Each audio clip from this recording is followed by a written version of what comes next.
هاي السلام عليكم ورحمة الله وبركاته أشما أركفوني كبجمتوتاف جالتمتوت جولي أرمو كنين بكا جرتم مرتي فيسبوك كي جعفر كمال جلتي أكسمس بيجي كي جعفر أندرويد جلتي أكسمس يوتيوب كي جعفر كمال جلتي كنين برمسا تيكا أني سنيف دبرسو برمسا قدوسون تاني جدا برمسا تيكا كنين أني سنيف دبرسو كنين أردفتان مران akkam jirtu nagaa fayyaa keessanii isiniin jecha ani nagaa kootii fayyaa kootii galanni rabbii haa ga'u isinirraa fagaachuu kootiif dhiifama isin gaafataa arras aappii bareedaa tokko information mobaayila keenya saamsingii kan sirriitti odeeffannoo dabalataa kan nuuf kennu tokko qabadheetiin dhiyaadhe jechuudha gara aappii kiyya kanaatiif barumsa kiyya kana osoon in dabriin dura haala kamiin youtube kiyya subscribe gootanii akkasuma facebook kiyya kan ad friendin isaa guutee jiru follow gootanii akka friendii kiyya tokkotti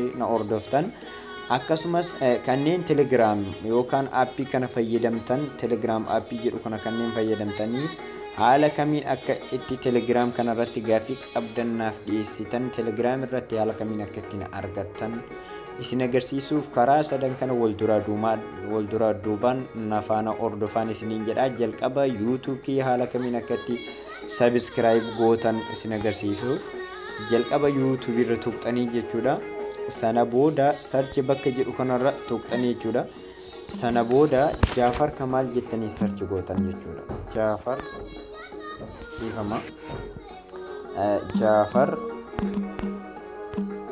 Kamaal jettanii search gootan jechuudha youtube kiyya kana jechuudha eega haala kanaan isiniif ba'ee mallattoo yookaan profaayilii kiyya kanarra tuqxaniitti jechuudha sana booda subscribe bakka jedhu diimaa barreeffama diimaa kanarra tuqxanii sana booda wanta gurraattii kana yookaan mallattoo notificationii gurraattii kanarra tuqxanii eega ishiin haala kana taate akkasitti dhiistanii jechuudha inni biraan haala kamiin facebook kiyya kanneen friendiin isaa guutee jiru haala kamiin akkatti na ordoftan Jaafar Kamaal kanneen facebook kiyya kana jalatti viidiyoo garagaraa kanneen jalatti gadi dhiisuudha jechuudha sababni yeroo hunda follow akka gootan isin agarsiisuuf ad friendii mobaayila facebook kiyya waan guutee jiru jechuudha Jaafar Kamaal haala youtube kiyyaatti search gootanii jechuudha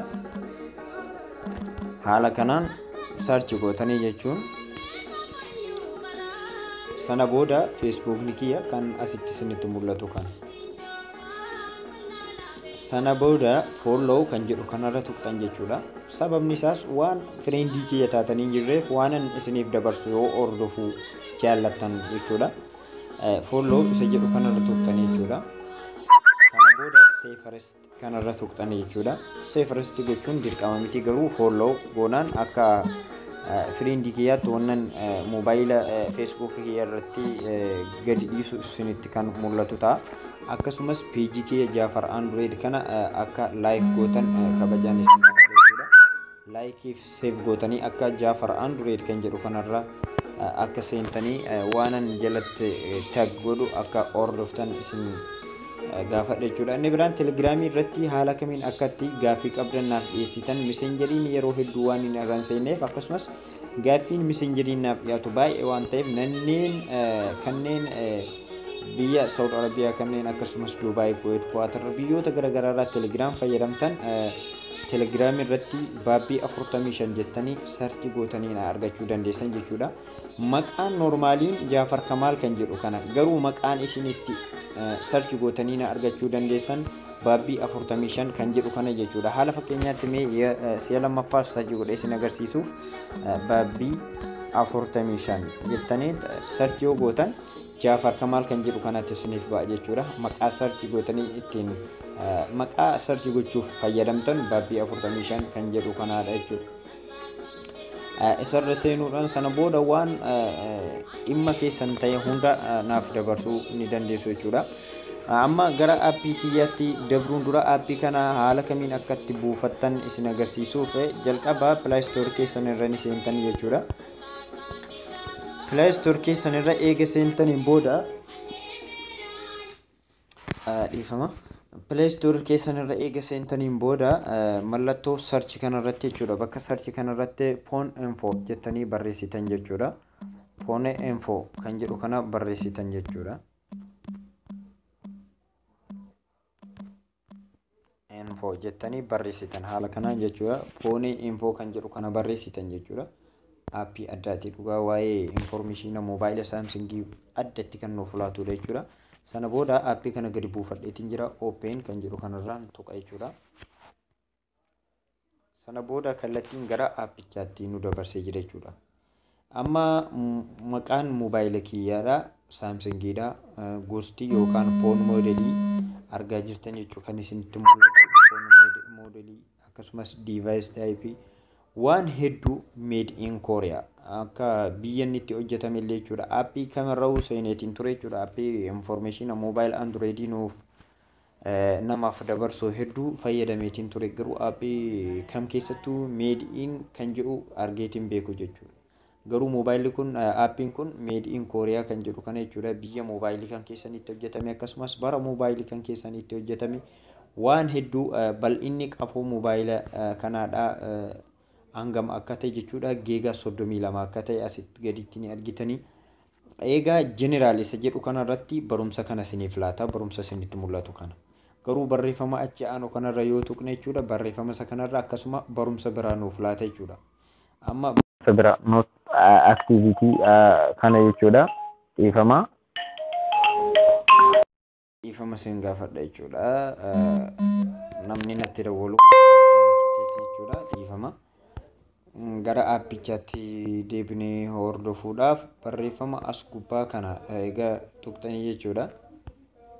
Barreeffama as gubbaa kanarra egaa tuqxanii akkasumas barumsa isinitti mul'atu kana barumsa armaan gadii kana isiniif laata. Ammas barumsa bira argachuuf ammas gara achi gubbaa barreeffama achi gubbaarra jiru kanarra tuqxanii jechuudha.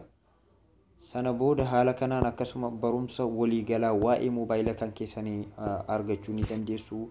Hangam mobile kan keessan ho'ee akka jiru akkasumas baatiriin kan keessan yookaan dhakaan keessan hangam akka ho'ee jiru waan hedduu kan isiniif kennudha jechuudha. Ammas barumsa bira argachuuf barreeffama gubbaa kana taraa taraa isaatiin itti fayyadamuu dandeessan jechuudha. Tartiiba isaatiin ammas akka fakkeenyaatti jechuudha. Guba qafoo keenya ilaaluu akkasumas battaariyaa keenya waan hedduudha jechuudha. Lakkoofsa mobile kan keenya jechuudha. Android serial number kan jedhu kana argaa jirtanii. Samsung serial number kan jedhu kanas argaa jirtanii. Bara activation data kan jedhu kanas argaa jirtan jechuudha. Bara 2014 sa'aatii 9:30 irratti akka itti mobile kun itti fayyadamummaaf qophaa'e kan isin agarsiisu jechuudha. Waan hedduu akkasumas barreeffama gubbaa kanarratti yoo tuqne kan xumura jechuudha. Sadarkaa ho'a qafoo kiyya keessarra jiru akkasumas sadarkaa ho'ina baatirii kiyya akkasumas waan hedduu ho'a mobile kan keenya memorii hangam akkan itti fayyadame fakkeenya memorii dhibbantaa harka dhibba keessaa harka 90 jechuudha. Harka 10 qofa kanaafuu memorii kiyyarraa waan hedduu kan isin agarsiisudha. Dhugaa kun aappiin kun waa'ee mobile kan keenya guutummaan guutuutti kan agarsiisudha jechuudha. Kan adda isa godhu biyya inni itti hojjetame haala kanaan kan isin agarsiisu made in Korea jedhee isinitti mul'isa jechuudha. Mobile keessan Vietnam ta'us made in Vietnam, Hong Kong ta'us made in Hong Kong jedha, yoo China ta'es made in China jedha. Bara isaas lakkoofsa isaas moodela isaas waan hedduu information mobile Samsung guutummaan guutuutti qabatee jira jechuun ni danda'ama jechuudha. Aappii baay'ee bareedaadha. Ammaan dura isinirraa fagaachuu kootiif dhiifama isiniin jedha. Ammas gaafii yoo qabaattan ta'e messengerii irratti gaafiin baay'ee waan ta'eef messengerii kiyya kana yeroo hedduu waan hin fayyadamneef telegram kana kanneen fayyadamtan telegram irratti gaafii qabdan naaf dhiyeessuu ni dandeessuun isin jedha. Facebook kiyya Jaafar Kamaal akka follow gootan jechuudha. Akkasumas YouTube kiyya subscribe akka gootan kabajaan isin gaafadha. Qophiin kiyya har'aattis kanuma irratti hundaa'a. Assalaamu alaykum wa rahmatullahi wa barakaatuh.